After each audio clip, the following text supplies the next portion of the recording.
High friends welcome back to my channel lifestyle of Sundarban channel থেকে আমি বনি বলছি। বন্ধুরা সর্বপ্রথম বড়দেরকে প্রণাম আর ছোটদেরকে অনেক অনেক ভালোবাসা জানিয়ে আজকে ভিডিওটা এখন থেকে শুরু করলাম।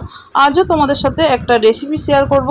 রেসিপিটা কি দেখেই তোমরা কম বেশি বুঝতে পারছো। এই যে দেখতে পাচ্ছ এখানে আমি নিয়ে নিয়েছি কয়েকটা কুমড়ো ফুল। আর এই কুমড়ো ফুলগুলো সকালে যখন কিনে নিয়ে আসা হয়েছিল তখন একদম টাটকা ছিল, কিন্তু একটু বেলা হতে একটু কেমন কেমন হয়ে গেছে। কারণ জানো তো এখন রোদেরটা কেমন প্রখর রোদ, যার জন্যে এই সমস্যাটা হয়েছে। তো যাই হোক, এখন আমি কুমড়ো ফুলটা কেটে নিচ্ছি আর আজকে তোমাদের সাথে শেয়ার করব কুমড়ো ফুলের বড়া। কুমড়ো ফুলটা কিভাবে কাটছি তোমরা একটু দেখো। প্রথমে আমি মোটাগুলো কেটে বাদ দিয়ে দিলাম, দিয়ে ফুলটাকে নিয়ে নিচ্ছি। যাই হোক, তোমাদের সাথে এই রেসিপিটা আজকে শেয়ার করছি, তোমরা দেখো কেমন লাগে। আর ভালো লাগলে অবশ্যই কিন্তু কমেন্ট করে জানিও কেমন হয়েছে কুমড়ো ফুলের বড়াটা। তাহলে বন্ধুরা দেখতে থাকো তোমরা। এখন দেখো বন্ধুরা, আমি একটা বাটির মধ্যে নিয়ে নিয়েছি কিছুটা ডাল বাটা। আর এই কুমড়ো ফুলের বড়াটা আমি ডাল বাটা দিয়েই বানাবো। আর ডাল বাটার মধ্যে দিয়ে দিলাম স্বাদ মতন নুন। আর বন্ধুরা কুমড়ো ফুলের বড়া ডাল বাটা দিয়ে কিন্তু খুব টেস্টি হয়। বেসন দিয়েও করা যায়, কিন্তু বেসনের থেকে আমার যেটা মনে হয় ডাল বাটাতে বেশি টেস্ট হয়। আর তারপরে দিয়ে দিলাম ওটা হলুদের গুঁড়ো, পরিমাণ মতন হলুদের গুঁড়ো দিয়ে দিলাম। এবার হলুদের গুঁড়ো দেওয়ার পরে এবার যেটা দিলাম দেখলে এটা হচ্ছে লঙ্কার গুঁড়ো।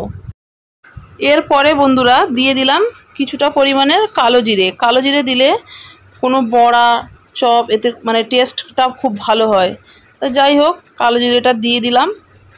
কালো জিরের পরে এর মধ্যে দিয়ে দেব একটু বেশি মুচমুচে ক্রিস্পি হওয়ার জন্যে এটা কি বলো তো, এটা হচ্ছে পোস্ত। কিছুটা কাঁচা পোস্ত আমি এর মধ্যে দিয়ে দিলাম। এখন আমি এর মধ্যে আবারও অ্যাড করব অল্প করে চালের গুঁড়ো, যাতে বড়াটা খুব মুচমুচে হয়। পোস্ত চালের গুঁড়ো এগুলো দিলে বড়া কিন্তু অনেক বেশি মুচমুচে হয়। যাই হোক, এবার আমি সমস্ত কিছু দেওয়া হয়ে গেছে। এবার আমি এটাকে খুব ভালো করে মাখিয়ে নেব। বন্ধুরা এই ডাল বাটা দিয়ে কুমড়ো ফুলের বড়া করলে হয়তো দেখতে খুব সুন্দর হয় না ঠিকই, কিন্তু খেতে কিন্তু খুব টেস্টি হয়। বেসন দিয়ে বড়াটা বানালে দেখতে বেশি সুন্দর হয়, ওটাও খেতে সুন্দর হয়, তবে বেসনের বড়ার থেকে ডাল বাটা দিয়ে কুমড়ো ফুলের বড়াতে বেশি ভালো হয়। তো যাই হোক, আমি এখন বড়াটা বানাই, তোমরা দেখতে থাকো। আর আমার এখানে এটাও মাখা প্রায় কমপ্লিট হয়ে গেছে। একটু টাইট মতন হয়ে গেছে, যেহেতু চালের গুঁড়ো দিয়েছি তাই আমি এর মধ্যে অল্প করে একটু জল দিলাম। জলটা দেওয়ার দরকার ছিল না, যেহেতু চালের গুঁড়ো দিয়েছি তাই একটু জল দিলাম। নাহলে শুধু যদি ডালের দিয়ে হতো তাহলে আমি এর মধ্যে জল অ্যাড করতাম না। এখন দেখতে পাচ্ছ বন্ধুরা, কড়াই আমি বসিয়ে দিয়েছি, দিয়ে আমি এর মধ্যে দিয়ে দিলাম তেল। পরিমাণ মতন তেলটা দিয়ে নেব, নিয়ে তেলটাকে খুব ভালো করে বন্ধুরা গরম করে নেব। বন্ধুরা তেলটা আমার প্রায় গরম হয়ে এসছে। আর এখন আমি কুমড়োর ফুলগুলো নিয়ে খুব ভালো করে ডালটা এপার ওপার করে লাগিয়ে নেব। আর বন্ধুরা তোমরা দেখছো হয়তো অনেকটাই ডাল, তো কুমড়ো ফুলের বড়া করে যেটা আমার বেশি হবে সেটা আমি ডালের বড়া করে নিয়ে নেব। দেখেছো তো কত সুন্দর দু রকমের পদ হয়ে গেল। একটা ডাল বাটা দিয়ে কুমড়োর ফুলের বড়াও হয়ে গেল, প্লাস ডালের বড়াও হয়ে গেল, দুটো পদ বার হয়ে গেল। তো যাই হোক, এখন আমি কড়াইতে দিয়ে দিয়েছি কুমড়ো ফুলের বড়াগুলো। এবার আমি সুন্দর করে বড়াগুলোকে ভেজে নেব। আরও একটা কথা তোমাদেরকে বলতে আমি ভুলে গেছিলাম, এখন আমার মনে পড়লো, তাই তোমাদেরকে একটু বলছি যে আমি যখন ডালটা বেটেছিলাম তখন কিন্তু আমি ওর মধ্যে অনেকগুলো কাঁচা লঙ্কা দিয়ে তবেই আমি ডালটা পেস্ট করেছি। সেটা আমি তখন বলতে ভুলে গেছিলাম, তাই তোমাদেরকে এখন আমি বলে দিলাম।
দেখো বন্ধুরা, আমার কুমড়ো ফুলের বড়া কমপ্লিট হয়ে গেছে, আর দেখতেও কিন্তু খারাপ হয়নি, একেবারে ভালোই দেখতে হয়েছে।